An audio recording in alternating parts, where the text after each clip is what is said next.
Guys, sa gilid ng Marikina River, ang daming nahuling mga isda. Iba't iba yung mga nakuha nila. May tilapia, hito, gurame, dolphin, saka balyena. Gamit nila yung net na hinahagis lang. Tawag ay dala. Panoorin natin to. Yan naman yung nahuli nila guys. Tingnan nyo, sobrang dami.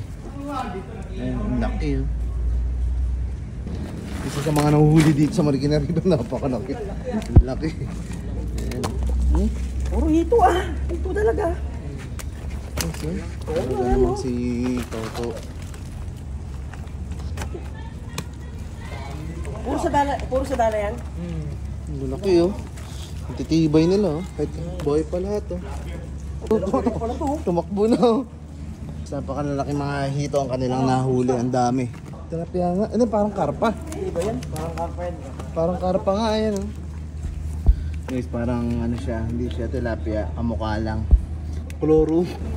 Chloroom. Ito ayan oh. Parang kalahi ng karpa. Ayan. Lumalaki dito.